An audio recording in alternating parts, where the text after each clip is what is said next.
There's a stretch of earth in this country, America, that doesn't care about your ambitions, your degrees, or how smart you think you are. I want to tell you about a family I never met, and a stretch of ground that don't care one bit whether you're a tourist with a rental car or a rancher who's walked it 1,000 times. Every single year, without fail, this place kills people who were certain, dead certain, they knew better. And I've buried enough friends and sat at enough kitchen tables listening to search parties talk in low voices to tell you something plain. It ain't really the desert that's cruel. It's how ordinary the mistakes are that get folks killed out there. Small mistakes, the kind you or I might make on any given Tuesday. So listen close tonight, because I'm not gonna save the lesson for the end, tucked away neat where you might forget it by the time you need it. I'm gonna hand it to you the moment it's earned, same as that desert would, because that's the only way it ever taught anybody anything. Now, Death Valley, a ground so low it sits 282 feet below the level of the sea, like the whole earth folded down into a bowl and forgot how to let the heat out. Come July, the air itself goes thick and wavy, bending light so the horizon shivers like a mirage that never quite resolves into anything solid. The dirt under your boots gets hot enough to cook an egg right there on a flat rock. I've seen men do it just to prove the point to city folk who didn't believe them. Hot enough that the rubber soles of your shoes go soft and start to peel if you stand too long in one spot. It is, near as anybody's ever measured, the hottest place recorded on this whole earth. 134 degrees back in 1913, and I've stood through summer since that came close enough to matching it that the difference didn't much matter to my body. Folks hear the name Death Valley and picture something out of an old Western picture show, all skulls and tumbleweed and dramatics. It ain't drama, it's just true, plain and literal. Prospectors hung that name on the place back in 1849 after a wagon party of settlers came within an inch of dying crossing it, chasing what they thought was a shortcut to the California gold fields. Only one soul in that party actually died, but the name stuck to the ground like a brand on a hide, because every last one of those settlers who survived understood down in their bones exactly why it belonged there. And right there, before we've even gotten to tonight's story, is your first piece of wisdom. So take it now and hold on to it. A shortcut in country like that isn't a shortcut at all. It's a wager. Every single time, no matter how confident the map looks folded open on your knee. We'll need that thought again before too long. Let me tell you something about how the body works out there, because it matters more than any of the scenery. You lose water and that heat before you ever feel the loss. That's the cruelest trick of the whole place. Sweat comes off you so fast in that dry air it evaporates before it even beads, so you don't get the warning signs a wetter climate would give you. By the time your mouth actually goes dry and you notice it, you're already a full quart behind where you ought to be. By the time your head starts swimming and the horizon starts to tilt on you, you might be 2, maybe 3 quarts down. And in heat like that, that gap right there, that's the entire distance between walking out of that country on your own 2 legs and not walking out at all. Keep that tucked in your pocket, too. Thirst is the desert lying to you about how much trouble you're already standing in. It happened to one particular family back in the summer of 1996, because their story carries every lesson I've got to give you tonight, folded up inside it like a letter nobody thought to open in time. Picture them first, the way I picture them. German tourists, road-tripping across the American Southwest the way so many folks do, chasing that wide-open, big-sky idea of the West that draws people across an ocean to come see it. A mother, a father, two boys, one of them just barely old enough to be called a man himself. A rented sedan, the kind built for smooth highway miles, not for anything rougher than a parking lot. They'd been driving for days by then, I'd guess, windows down, radio low, that particular kind of tired that comes from seeing too much beautiful country in too short a stretch of time. Somewhere along that highway, they saw a smaller road peeling off to the side, a thin dirt track called Anvil Spring Canyon Road. And it must have looked, right there in that moment, like nothing more than a little shortcut, a way to save some time, see something the highway crowds don't see, maybe feel like real adventurers instead of just tourists following the same route as everybody else. And right there, you hear it, don't you? That's the very shortcut I warned you about not 5 minutes ago. They had never laid eyes on that road before in their lives. It didn't matter one bit how it looked penciled onto a paper map or glowing on a dashboard screen. Out in that country, an unfamiliar road isn't a convenience. It's a bet you place with your whole family's lives. And the terrible thing is, most folks who place it don't even know they're gambling. They think they're just choosing the scenic route. That road hadn't been built with a rental sedan in mind. It had been cut and worn by trucks with real clearance, by men who knew exactly what they were driving into. A few miles down that track, the sedan's low belly caught the soft, deep sand, and it stopped moving, just like that. No warning bang, no dramatic crash, just tires spinning uselessly, digging themselves in deeper with every attempt, the engine whining against sand that gives you nothing solid to push against. And here's the second mistake, the quiet one, the one that doesn't announce itself the way a stuck car does. Back home, and back at whatever motel they'd checked out of that morning, nobody knew the truth of where they'd actually gone. They'd mentioned their general direction, maybe, their rough plan for the week, but not that exact thin ribbon of dirt, not that particular canyon road with a name most maps don't even bother printing.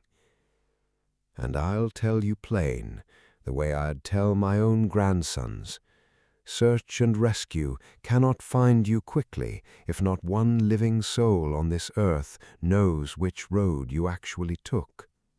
That's as much a rule as anything I'll give you tonight. You tell somebody the real route, not the easy version you mention in passing, the actual roads, the actual turns, and you tell them exactly when you're due back, and then you hold to it like your life depends on it. Because it does. Now, picture the water. 2 gallons, sitting in the trunk or wedged behind a seat, probably in plastic jugs from a gas station somewhere back up the highway. 2 gallons for 4 people in heat already climbing past 120 degrees by midday. Back home, packing that car, 2 gallons probably felt like plenty, more than plenty even, a sensible margin for a family day trip. Out there, shared 4 ways, under a sun with no mercy in it and no shade for as far as the eye could see, 2 gallons is nothing. It's an afternoon, maybe less. And that's the 3rd mistake stacked onto the first 2. They had packed like tourists heading toward a scenic overlook, not like the desert actually required of them. A gallon of water per person per day. That's the floor, you understand me, not the plan, the floor you build up from. In real summer heat, you want closer to 2 gallons a person, because the ground and the sky together are working every hour to take that water back out of you. So there they sat, car buried to its axles in sand, sun climbing, water dwindling, and somewhere in that family a decision got made. The kind of decision that feels in the moment like the only sensible thing left to do. The father and the older boy set out on foot, leaving the mother and younger son with the car, hoping to reach a settlement they believed was close by. Maybe they'd seen it marked on a map. Maybe they'd guessed at the distance the way anybody might, looking at a short stretch of line between 2 points and assuming their legs could cover it same as a car would. And here, right here, is the hardest lesson I've got for you tonight, so I want you leaning in close for this one. That car, stuck, useless, going nowhere, still was the single best asset that family had left. It threw shade, thin as it was. It held supplies remained. It was large enough, bright enough, metal enough to be spotted by a search plane or a helicopter passing overhead, a bright glint against all that tan and brown. A person walking out in that open country is next to nothing from the air, a small dark speck lost against miles and miles of identical ground. And walking itself in that heat burns water and strength at the very worst rate a body can spend them, under the very worst conditions there are to spend them in. The moment that father and son started walking away from that car, that family went from a family that was lost to a family that was, in every way that mattered, already gone. They never reached that settlement. Search crews didn't even find the abandoned car for over a month of it sitting out there, sun-bleached, half-buried, while search efforts looked in all the wrong places because nobody knew the real route. By the time investigators finally pieced together what had happened, all 4 of them were gone. The mother and the younger son had died close by that car, waiting on a rescue that had no earthly idea where to start looking. The father and the older boy made it roughly 1.5 miles, a distance you or I might walk to a corner store without a second thought, before that heat caught up with them too and took them down for good. Now here's what sits heaviest on me about that whole story, and I want you to really hear this part, not just let it pass by. Those folks weren't fools. They weren't reckless in any way you'd recognize as reckless. They did just about exactly what most of us would do in their shoes. They read a map. They made a decision that sounded entirely reasonable in the moment it was made. They trusted that if things went sideways, they'd have enough time left to fix it before it turned fatal. And that right there is the whole trap the desert sets, quiet and patient every single time. It doesn't give you that time. It never has, not once, and it never will. And that's just as true whether you're standing on cracked desert ground or standing anywhere else life has a habit of turning on you fast. The plans that fall apart on us are rarely the reckless ones, Most times they're the reasonable-sounding ones that nobody taught to double-check. Now, I could stop right there and let that story sit heavy in the room a while. But an old man ought to leave you with something to do with your hands, not just something to fear in your chest. So let me tell you how folks out here managed that heat, long before any store sold electrolyte tablets or those little cooling towels you see hanging in gas stations now. Every one of those old methods grew out of the same simple idea. Slow yourself down, cover yourself up, and keep water and moving air as close to your skin as you can manage.